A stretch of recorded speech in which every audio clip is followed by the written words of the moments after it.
మా తండ్రి యేసు పశువుల పాకలో తనను తాను చూడు తగ్గించుకొనెను.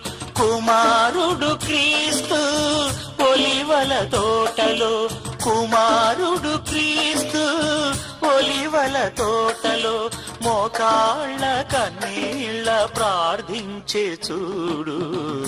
మా ఇంటి పేరు పశువుల పాక, పక్కింటి పేరు ఒలివల తోట, ఎదురింటి పేరు కల్వరి కొండ, మావాడ పేరు సియోను కోట.